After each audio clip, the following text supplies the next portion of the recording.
Okay, so you finished The Princess Switch, obviously. Obviously. You've yes. watched it for the 45th time. What's next?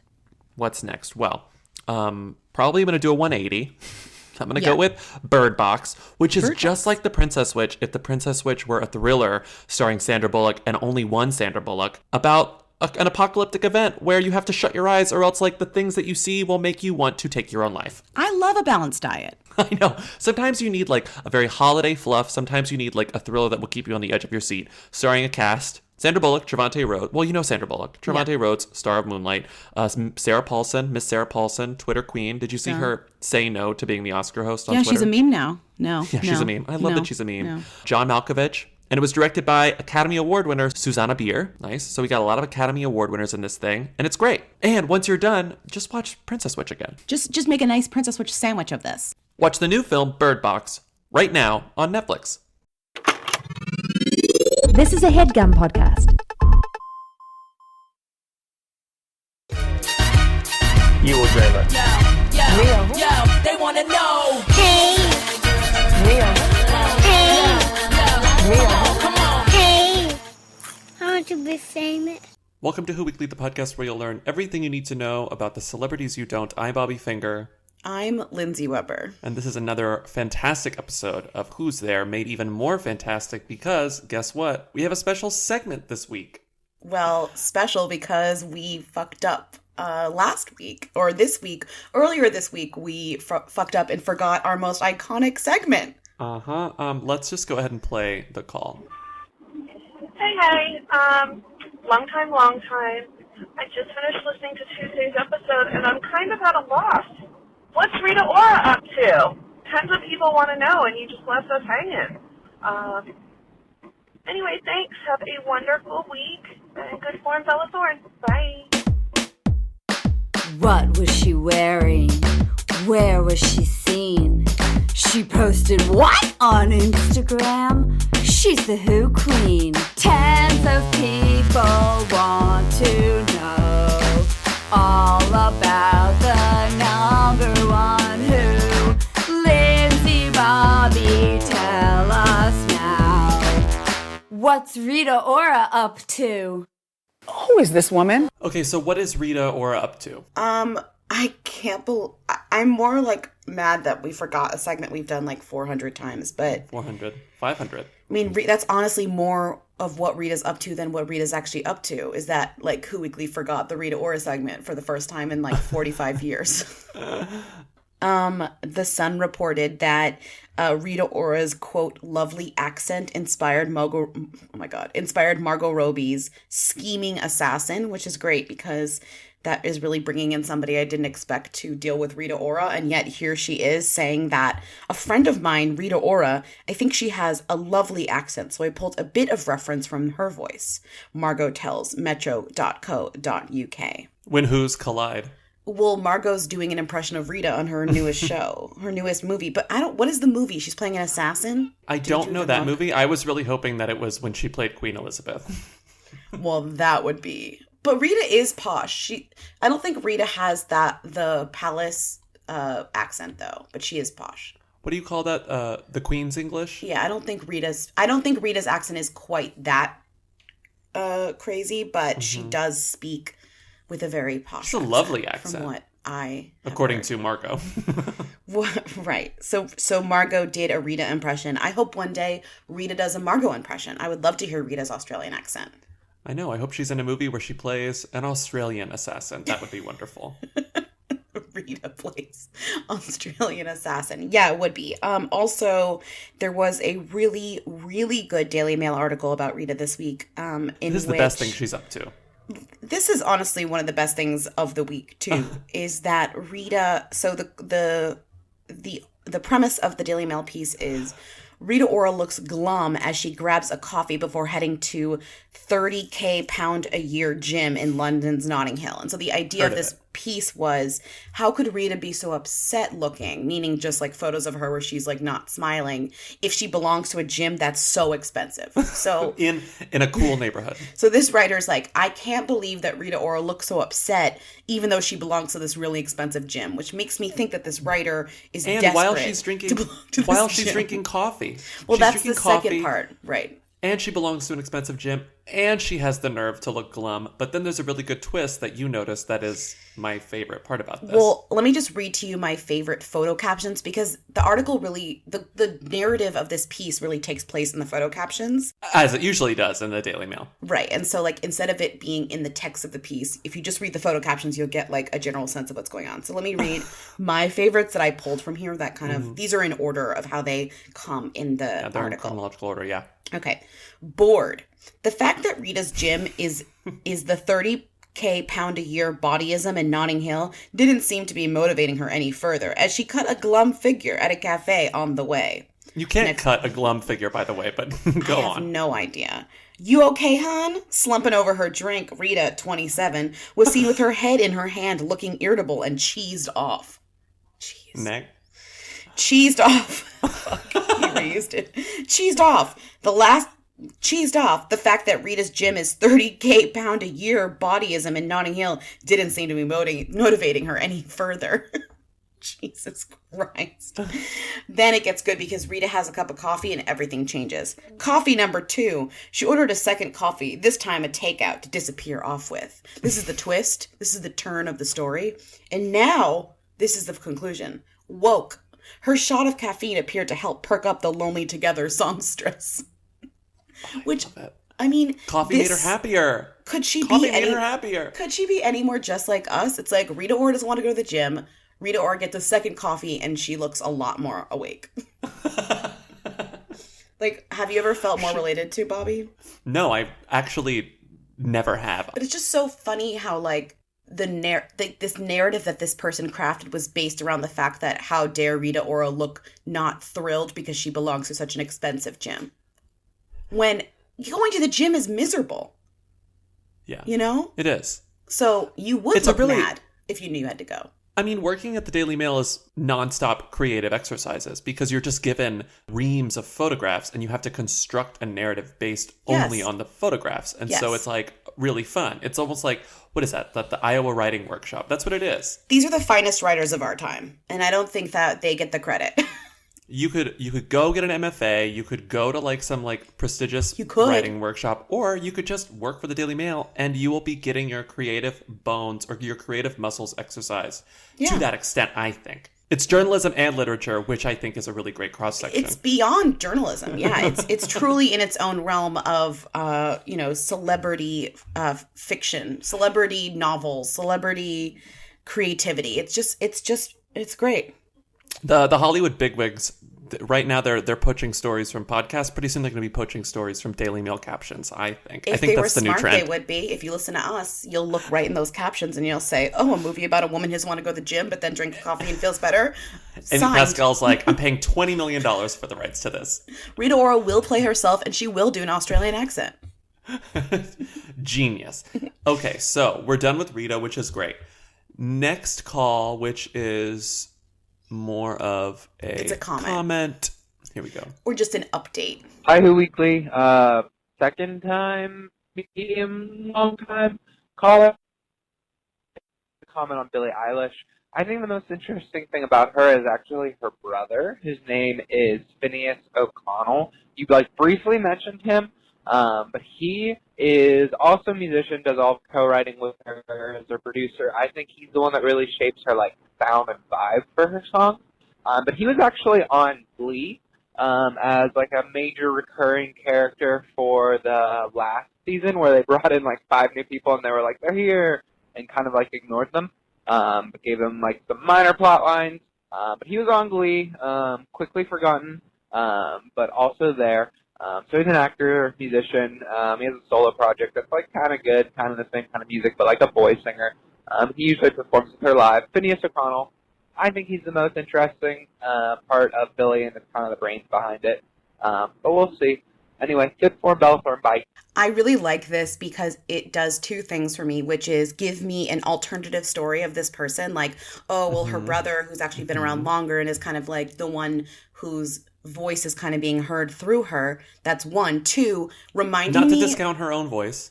of course, sure, but I'm just saying, like, the song, maybe some of the songwriting, maybe whatever. I like a new Who, like a new alt Who on the side of the Who that we dealt with. But then two, my other favorite thing is reminding me that I watched every single episode of Glee and remembered none of it. So, like, when you said that he was on Glee, I was literally shocked. That's my favorite thing about you. You've watched every single episode of Glee and remember none of it. You bring that up a lot. I texted our friend Ray, who watched every episode of Glee and remembers everything about it. All of it. And I was like, Ray, there's this guy like Finneas O'Connell. And she's like, oh, Alistair on Glee? And I was like, Ray, how did you remember him? He barely did anything. She goes, no, he had an iconic gay kiss. And then sent me a link to a video in which his character, Alistair, kisses another character on Glee in the last season that, you're right, no one watched, except for me, apparently, and Ray. And I just was cracking up because I was just like, I would have never remembered that this person was on this show that I definitely watched. And then I watched a lot of clips. And I love being able to imagine Ray's response to this, like, perfectly. I know exactly how that happened. Well, she was just like, whoa. Cool. Well, she didn't, the funny thing is Ray knew that he was on Glee, but Ray didn't know that he was like now another thing. He didn't know that, she didn't know that he was doing these other things now. She was just like, oh, that guy, he was on Glee. Yeah, well, that's not her job. Her job is to know about Glee and not to know about what they did after Glee. I know. I also, like, truly cannot believe I watched every episode of Glee and remember none of it. It's the most ultimate useless thing about me, I think. And there's a lot of useless things about me. Were you doing other things while you were watching Glee? Were you, like, playing games? No, it's just, like, my brain decided it wasn't, like, important to remember what happened on Glee. You know? It's funny, like your Inside Out characters just like dump those balls into the trash. Like, no, that's thanks. What I think. I think we my don't brain, need these. I mean, I've also watched every episode of Grey's Anatomy, but I remember stuff about that show. So I just think my brain was like, Lindsay, like, this was a bad decision. And like, we're going to like correct this for you. Course correct. The Rita Ora captions were taking up too much space. You need to downsize. As soon as I started watching Love Island, my brain was like, no, and like got rid of Glee. Oh, please. As though you're going to remember Love Island. Next year, you're not even going to remember that you watched Love Island. Fuck you. I moved on, It's true. There's too much. There's too much of it. I know. And Love Island isn't plot driven, so I really need to save my energy for like the Americans. I don't know. What do you think about Brexit? I'll never go over that. What do you think about Brexit? Okay, next call. That's a really good impression. What are you going to do? Oh, no, will I be able to go on holiday? On a cheese? But I love my holidays. Okay, next call. What do you think? I just love that they're sitting on beanbags. Yeah, that's their only chairs. Wait, they're only beanbags on Love Island? I've only seen, I don't think they have like real chairs. They just have like beanbags and like a bar and like other couches. I love beanbags. What you think about Sometimes I wish I still had a beanbag. Well, you can always make that dream a reality. No, but they're just so hot. Like, I remember loving my beanbag growing up, but then like you get up and you're like sticky. Ugh. But get it. Imagine sitting on a beanbag filled with like something that's like cooling, not hot. I don't think that exists. Well, I know, like someone's gonna point me to a Kickstarter that's like, Baggy, the world's first and only cold beanbag. Like $150 if you pay for the Kickstarter. It's like, kill me. Actually, my cousin started a Kickstarter for like the world's first cooling beanbag. Why would anyone why would anyone search cooling beanbag? I just explained the circumstances that would lead to you searching that. Usually, Hold on. Now I have to do that. Usually when you think of something like that, you're like, oh, there must be at least like 100 other people who've thought this same thing, who need this same product. I think you have officially said the first thing that no one else has been concerned about, is being too hot sitting in a beanbag. I think you are the only person in the world who cares about being hot sitting in a beanbag. Did you search it? I searched for it. I forgot. What? First of all, I didn't find a cool beanbag, but I forgot about how funny have you heard about the ultimate sack? No. They're just like freakishly huge beanbags, and they're so expensive.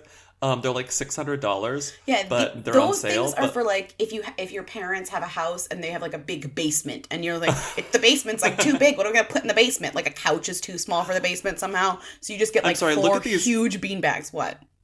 Look at these really sad, pathetic people just like sitting on the beanbags. There's no way. It's disgusting. Look at their like nice house in the background. No, but, like they're nice. No, but like they live in a nice house. Yeah, they're sitting on a gigantic beanbag. Meanwhile, the beautiful couch behind them is empty. It's like, sit on the couch. No, but that's what I'm saying. It's like these two people have like clearly what looks like a nice house with other chairs, and yet they're choosing to sit in a giant red beanbag. It's just plopped in the middle of their nice apartment. I love these so much. Okay, next call. So there's no cold beanbag. They have fur print. There's no cold beanbag. Hey, Sharks. I'm Bobby Finger, and I'm here. Hello, Sharks. With the world's first cold beanbag. Oh, my God. You know Lori would buy that in 2 seconds. No, Lori would be like, why do you need it? Well, everyone would be like, why do you need a cold beanbag? And he'd be like, well, da-da-da-da. And Lori'd be like, sold. No, Lori would talk about her back, and she'd be like, I have back issues, and you know what? I love sitting on beanbags. It's good for my spine, but I do always complain about always being sweaty afterwards. No, She would say, I need help. She would say, I need help on the marketing. She would offer to redesign the logo. She would change the name. Then she would sell it at Bed Bath & Beyond and QVC. She's right. The name does need work. Beanie is not going to work. She would take like 50% of all sales, and I'd be like, you know what? Go for it. That's crazy. Yeah, because Mr. Wonderful would say like, don't take the deal. That's crazy. Lori's asking for too much, and I'd say, you know what? I just want to partner with Lori. I will take the shark. Bobby, how much have you sold so far? You'd be like, well, I talked about it once on a moderately successful podcast, so we're really close to getting there. And she'd be like, I'll take 99% of the business for $5. Like, so you're taking it, Lori. Next call. How did we do this for so long? Oh no! What is next? No. Chrissy Teigen. 17 minutes. Okay, I was just calling to fill you guys in on the drama between Chrissy Teigen and Samantha Markle. So, like, basically, apparently, Chrissy Teigen tweeted some shit about Thomas Markle because of some interview that he did, and she called him, like, an embarrassment or something and told him to leave Megan alone. And Samantha responded with, okay, let me see. So this pudgy airhead, Christine Teigen, who knows nobody in the family, is opening her pie hole. This guy is our father and deserves a lot of respect. You are the one who sucks. And the best part is the Daily Mail reported on this, and the next sentence says, Chrissy is yet to reply, but that's probably because Samantha used the wrong Twitter handle and spelled the model's name wrong. And it's honestly like the funniest fucking thing. Like Samantha is like thinking she's this hard ass, like coming after Chrissy Teigen, and she literally didn't even tag her in the tweet because she's that dumb. And I've just been like laughing about it for 3 days. So anyways, I just thought you guys would appreciate that. Good form, Bella Thorne. Okay, so Chrissy Teigen was talking about how Thomas Markle sucks because Thomas Markle has been going on overdrive lately. Like, it really has been insane. The Daily Mail and the Sun. There was a really long interview in the Daily Mail that you can read at your leisure, which I don't even want to. I barely want to talk about it. I'm honestly so good. They say in it that they talked for 9. The Daily Mail is like, we talked to him for 9 hours on the phone. 9 hours. And it's really sad because what's happening then it says so clearly is just an old man like who wants to talk to someone. I know, a sad old man, but also who is like, but also is, I don't know. He's not some sweet sad old man. He still seems like it's irrelevant whether he's sweet. It's just like clearly somebody reaching out. Like if you're not, it's not normal to talk for 9 hours with somebody from the Daily Mail. Like it's just not. It's just not. Right. It's not. So he was talking about how he misses Megan. He's never going to be able to talk to Megan. He's afraid that whenever she has kids, if she has kids, he'll never get to see them. He's afraid that he can't even wish her happy birthday because, like, how will his letter get to her? Blah, blah, blah, blah, blah. So he talks to the Daily Mail or something forever, and it makes headlines. Chrissy Teigen responds to it on Twitter. Of course she does. With a screenshot, and she's like, this guy sucks.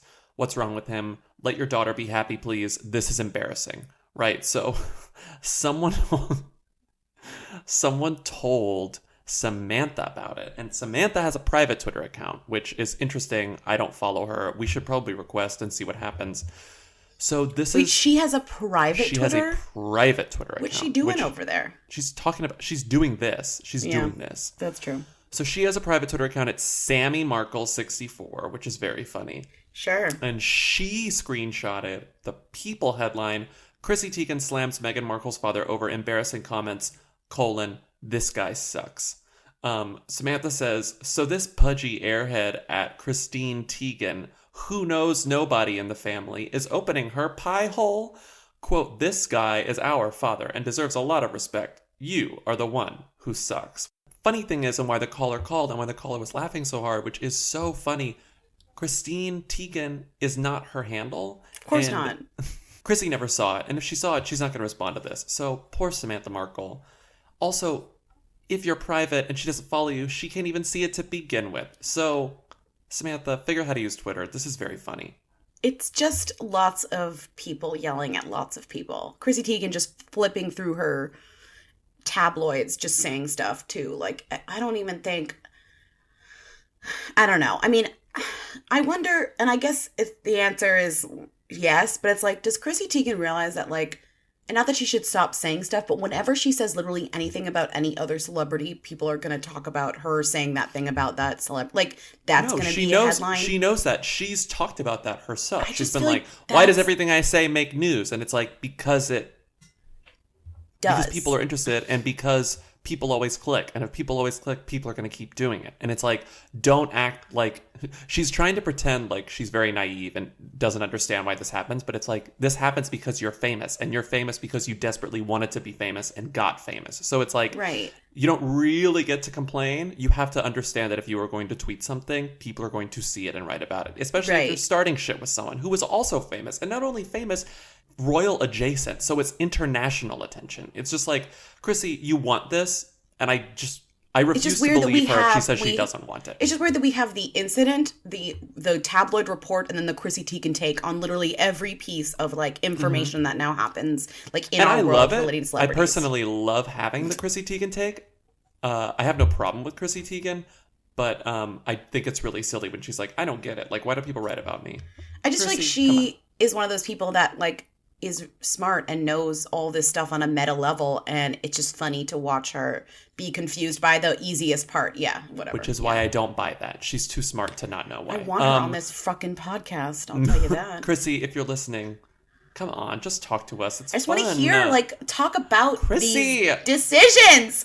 Chrissy, why won't you come on the podcast? I know you don't exist. We're gonna start having the hooligans. We're gonna have the hooligans tweet at you again. Remember when they did that for a while? Yeah, we did a whole campaign and it failed. It failed, and I don't like failing. Chrissy. Okay, move on, please. Hi, Bobby and Lindsay. Long-time listener, first-time caller. I am calling because I really want you guys to talk about the show Jane the Virgin. I'm not sure if you talked about them before. I don't think that you have, probably because it is kind of a hooey show, and that nobody that I know seems to watch it at all. It was completely snubbed by the Emmys this year. All of the actors on the show are Who's, except for maybe Gina Rodriguez, but I think even she is a Who. I haven't really heard too much about her. So I've been binging this show. I finally just got through all 4 seasons, and it's probably like the best thing I've ever seen. So I need you guys to talk about it. So my good excuse for calling in is because Gina Rodriguez just got engaged to Joe LoCicero, who I have never heard of, so that's definitely a Who. He apparently played a stripper on this show, and I don't even really remember him being on the show. So maybe you could talk a little bit more about him. But really, I just want you to talk about the show. Okay. Neither of us watched... Didn't you watch, like, the first season of Jane the Virgin? Yeah, and I really liked it. I don't know why I don't know why I stopped watching. It's one of those shows that I feel like when it's over, I'll probably watch it all really quickly. That's like People how I love this did show. Schitt's Creek. People love this show. Yeah, I think... and that's one thing I wanted to correct, because I know plenty of people who watch Jane the Virgin. I'm just not one of them. And I just don't think people really talk about it because it's not exciting in the way that gets, like, you know, little news bits all the time. Like, these exciting twists and turns aren't necessarily happening to get people to cover it, like, episode to episode, maybe. And also, maybe, here's the thought, because it's a show that's, like, happy and, like, nice and, like, maybe for women, it doesn't get talked about because it's not, like, a prestige dark drama like Westworld or, like, fucking where Game people of are, like, getting murdered and assaulted every week. Maybe that's why people aren't covering it as much, like, just a thought. But I don't know. I mean... Just a thought. Well, the great thing is Gina Rodriguez. So we should start by talking about Gina Rodriguez. Is she a who or a them? I think she's a them. I think she's a them too. She's covered as like a kind of an A-lister. Yeah, she's an A-lister, I think. I People love her. I think she's an A-lister. I think people click on stuff with her, and so she's covered a lot. People love her. She probably will have like a very, like when Jane the Virgin is over, and I think it's going to be over soon, I think she's going to have like a very long career doing things. Yeah. And I think everyone sort of knows that. So her... Yeah. And she's been great in other stuff too that I've seen her in, at least. I mean, she's... Remember Annihilation? Yeah, that's what I was just thinking of. Annihilation. She was great. So Gina Rodriguez is dating or engaged to this guy, Joe LoCicero. LoCicero. Yeah. And they met on set. They met on the set of Jane the Virgin, and he played a freaking stripper, which is really funny. Yeah. She says, so you put that Live with Kelly clip in there, but they met on set, but they didn't start dating until 6 months later when they saw each other at the gym. I saw the video that I put there that was on, what was it? Live with Kelly and Ryan. And so I guess he was on set, he played the stripper, he flirted with her, but she says, everyone kind of, is nice to me. I'm the boss. Like, I'm not the boss. I'm the lead. Mm-hmm. So like, I'm nice to everyone and everyone is nice to me, blah, blah, blah. And then she saw him at the gym later, like a few weeks later, and Ryan was like, that was no coincidence. And she was like, he. And then they like got together, I guess. And now they're engaged. They got together. So who is he? What's his deal? Well, I love him because he's one of those actors that has his own website, and where it has like my resume, like, which is great. And it says, actor, comedian, martial artist, WCKIAMTF, California State Middleweight Muay Thai champion. And then SAG, of course. So he clearly is he's a gym guy. So, and she's become like a gym person too, from what I've seen on her journey. And does, what's crazy, he's an actor, but he also does Muay Thai fighting. So like Muay Thai boxing. So he's got many dimensions. And I kind of like the idea of her getting with kind of a lesser famous person. She's following the lead of like the most like iconic themmy actresses. Iconic themmy actresses like dating people well under their pay grade, and because it doesn't work if you're equal. No, it doesn't work. There are rare exceptions. Do not call about this. I know there are exceptions, but by and large, your successful actors, your big A-listers, like dating down. It's just easier. But like, let's look at this, guys. It's more likely that you're gonna date down. And I think, but not even like barely lateral, like well down. But it's also like, I guess I would say it would be better if he wasn't an actor. Maybe it'd be easier if he was like just a, in the industry, but not an actor, which is like the kind of Danny Moser technique is what I could call that. You could call that the Danny Motor, yeah. Yeah, Motor, right? Did I say Moser? Danny Motor, whatever. I don't know what you said, but you basically got it right. You basically got it right. This is a little different because he's also an actor, and if he pursues acting, he'll be doing like weird small stuff while she's kind of just like this A-list demon in a way. Not demon, like in a good way. Like he's just like really good and getting a lot of good work. So that's a little weird, I guess, but I don't know. I mean, I think it's just funny. Yeah. It's just funny to see, the IMDb known for. The IMDb known for Jane the Virgin, for Gina Rodriguez is Deepwater Horizon, Jane the Virgin, Annihilation, and some movie I've actually never heard of called Philly Brown, which she starred in. Then this guy's known for, I don't even know, Cop Chronicles, Loose Cannons, a movie called Spaghetti Man, a movie called Welcome to Willits that has like an alien in the background and a cop holding a gun, and then just a show called Hector. Like, I've never heard of this. And every part he's played is probably like policeman, guy in background, like in cop with coffee, like sheriff's deputy, MMA fighter, gym teacher, someone literally named Keto. I don't understand this. Joe's brother.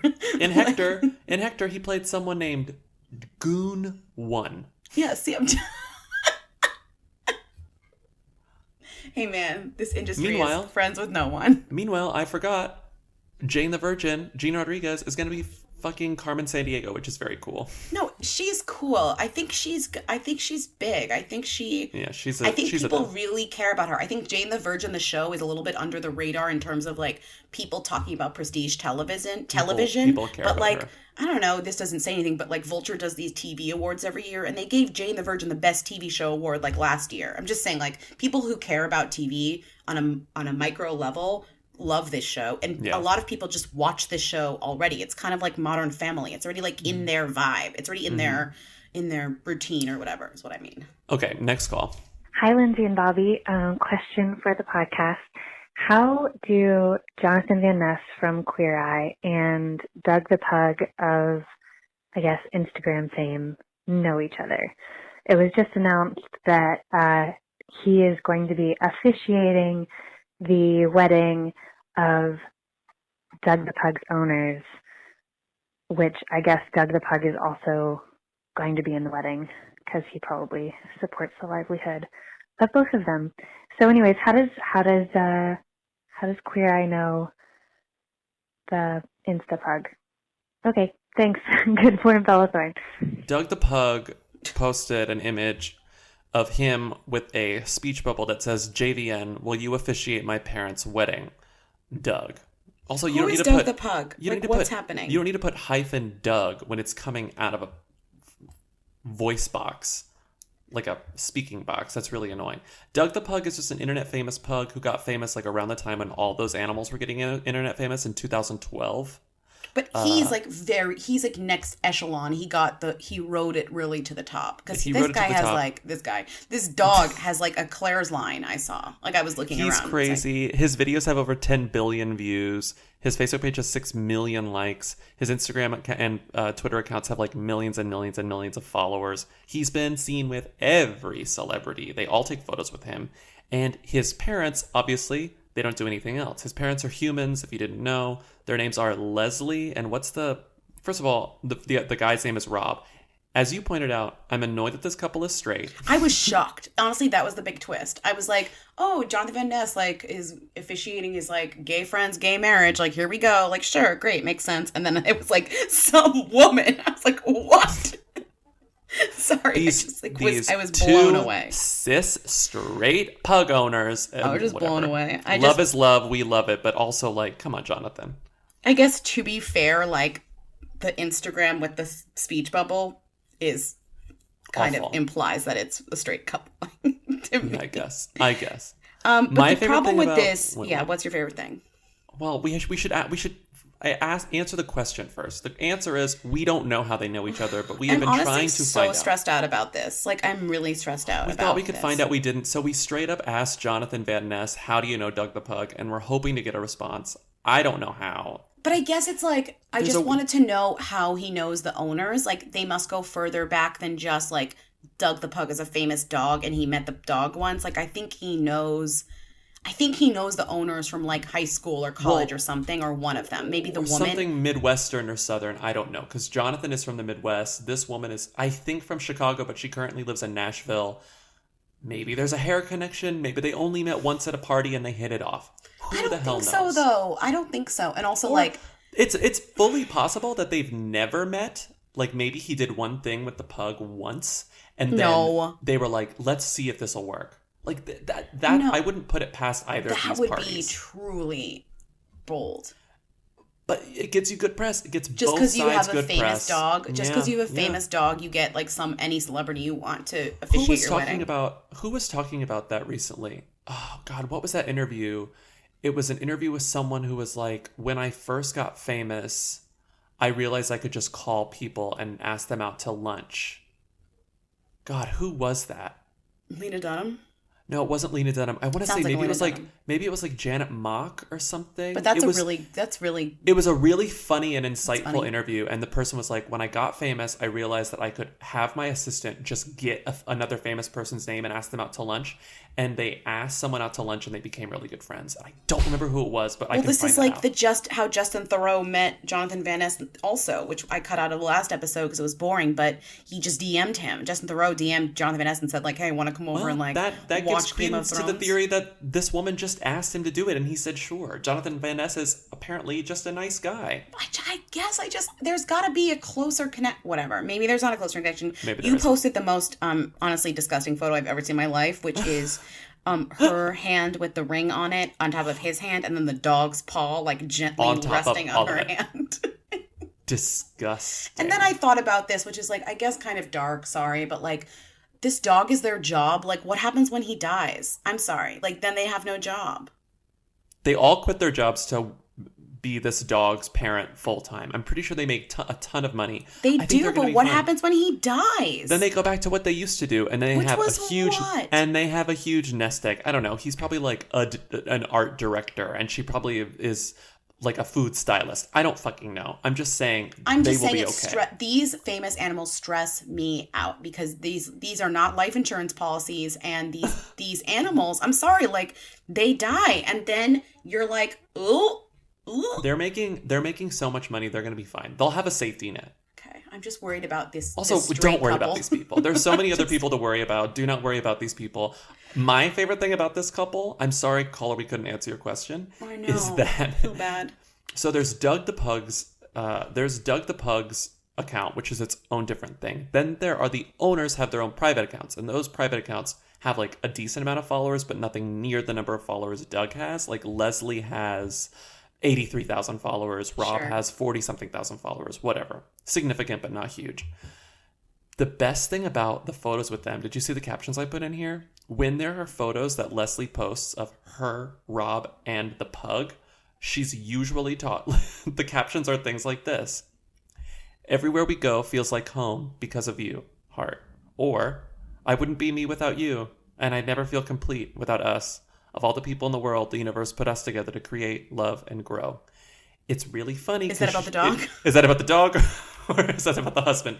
I mean, and there's really no way of knowing. We got to assume it's about the husband. The dog pays the bills. The husband doesn't pay the bills. No, the husband doesn't pay the bills.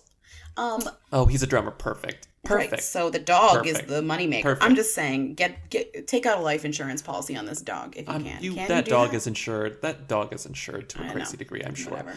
Okay, next call. Hi, Who Weekly. This is Andy from Bakersfield. I'm a first-time caller, technically a short-time listener, but I'm really thorough. I found you guys back in mid-May, and now I've officially, as of today, listened to your entire back catalog. It's stupid, but wonderful. And I was just calling to ask, now that I've listened to all the Who Weeklies, I'd like to get a little bit more into celeb-ing, but I know there's Us Weekly people. Kind of want to dip my toe in once. I did the Us Weekly app. They let you have 2-minute free previews. It's crazy. You can just like zip through the magazine really fast.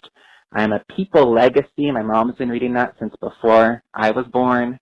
So I don't know which to pick, or maybe just do a website. I don't know. Maybe some advice? Thanks.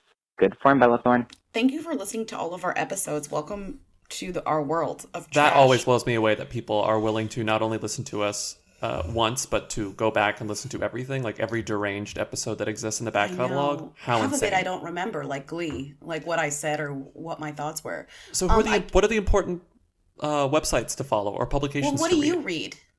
Oh my God, what don't I read? But like, what's a standby? Like I always read. Oh no, they didn't. Like that's standbys are. Oh no, they didn't. Obviously you got your People, your Us Weekly, your TMZ, your Page 6. Page 6 is fun to read regularly. That's fun. Yeah. But these are all things that you would dabble in. I would say like the things that you pick up and like read every day or like kind of go visit every day. Oh no, they didn't is good because it aggregates and it also adds like funny humor to it. Yeah. And then you can take that. Also, Oh no, they didn't always. Oh no, they didn't. You should read Oh no, they didn't, if only because they provide context in the comments. So Oh no, they didn't is where you want to read the story and the comments. Because they'll be like, hey, remember when XYZ, or they'll post a photo you've never seen before and you'll be like, like something like that. Also, turn on your TMZ alerts on your phone. Turn on your TMZ alerts. Turn on Page 6 also gets things very early and first. Okay. Page 6 and TMZ is first. People and Us Weekly are like legacy, so they'll be they have, I guess, more of a budget for like reporting, so they tend to get more exclusives than your In Touch or your Star or something. Although In Touch and Star are more fun. But I don't read In Touch and Star. But I also would say to get the good celebrity profiles, make sure when you're reading People and Us online, if you do that, click out through where they got the quote from. So if if they're talking to Gwyneth and she says something and they're like, as she told the New York Times Magazine, you click to that and then you can read the full profile of Gwyneth. Always in New York Times click Magazine out. Or whatever. That's a good reason. That's a good rule to live by. Always click out. Don't skip like where these places are getting their sourcing from. Don't just read like their piece, because the bigger profile it comes from usually can be way better. And they don't always have exclusives. They usually don't. Also, you're going to want to check out Radar online like once a day, just because once a week. It's insane. They publish so often, and maybe only 5% is reliable information, but that 5% will like really usually shake you to your core. And also we've mentioned this before, but if you're really out of stuff to read, you should go read the blinds, because that's really fun. Make sure you read the comments for those, and those can give you like a jump start on like what next week's gossip will be, especially the revealed stuff, which is always very early.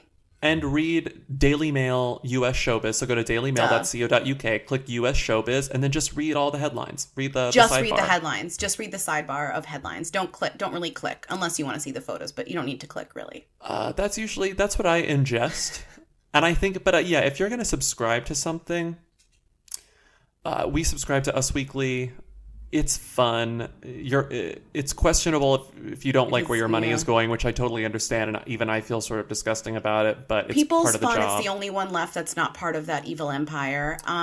Vanity Fair can be a good read, like a paper read. They often get a lot of good celeb stuff. That's kind of like not as. You have to clear subscribe, but it's worth it. And it's. But if you get the magazine, usually a good it's deal. Like nice. Yeah. I'm trying to think if there's any other like weird random. Oh, Lainey Gossip is good. Lainey, how do we forget Lainey Gossip? I have it right here in my Feedly.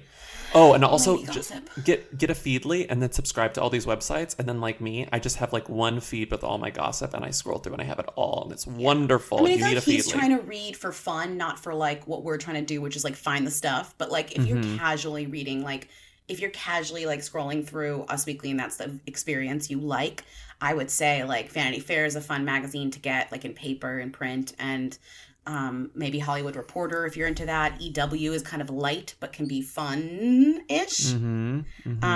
Those are all like good stuff for you. And if if you want like serious celeb stuff, then you get into like your Feedly and like. Oh, also go to Just Jared if you just want like fun pics of celebrities. If you love celebrities are just like us, just go to Just Jared, because half of it is just photos of celebrities going to the grocery store, which is honestly charming and great.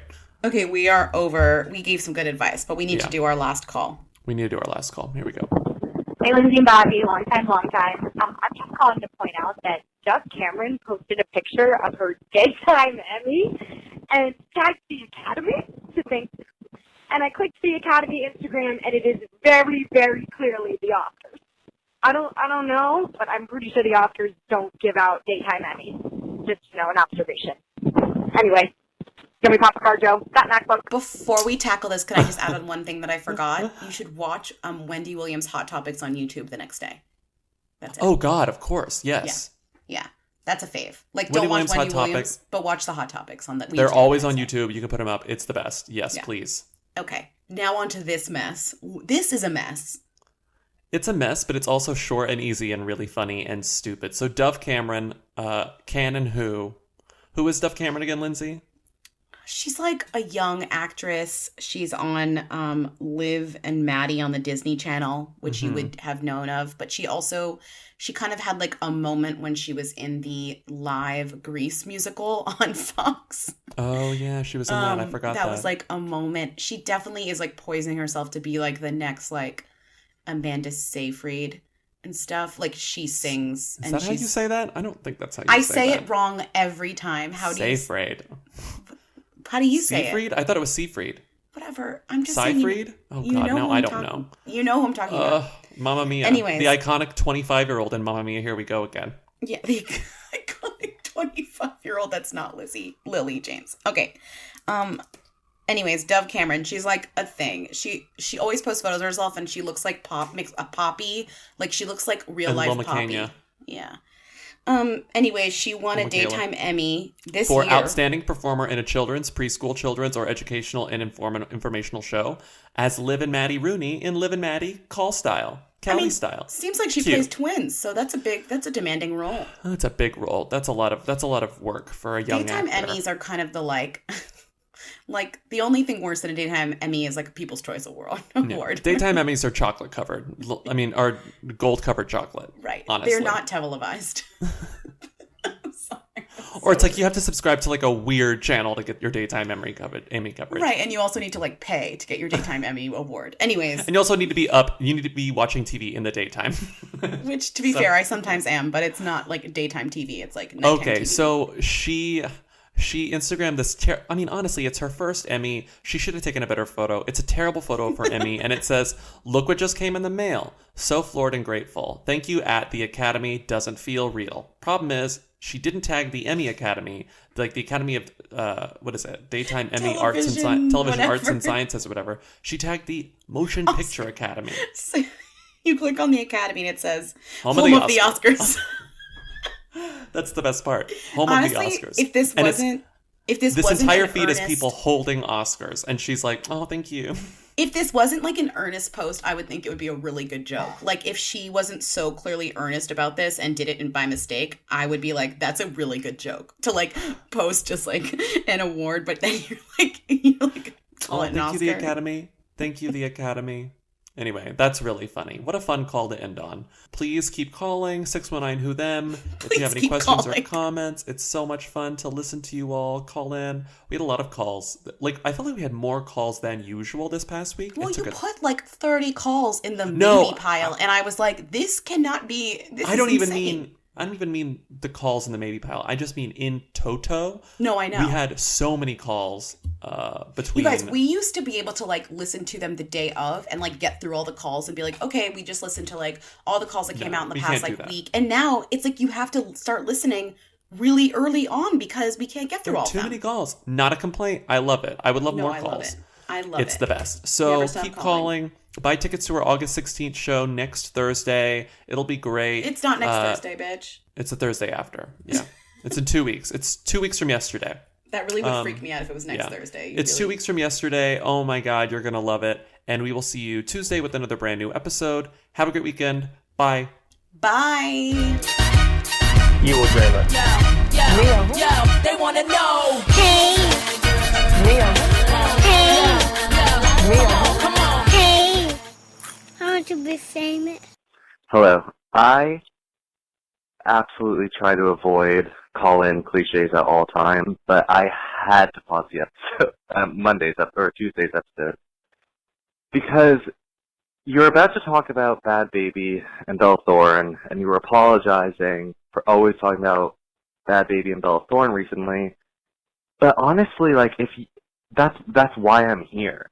I can't imagine why you would need to apologize for that, or why anyone would be here for any other topic than Bad Baby news-related things. I'm not here for the royal wed. I mean, that was kind of hooey. It was too demi. I'm here for the absolute bottom of the barrel who's and whatever drama they have stirring up. I don't want this to come across like a critique. All I'm saying is give me the absolute slime of the earth. Thank you. Good fun, Belfort. Bye. That was a HeadGum podcast.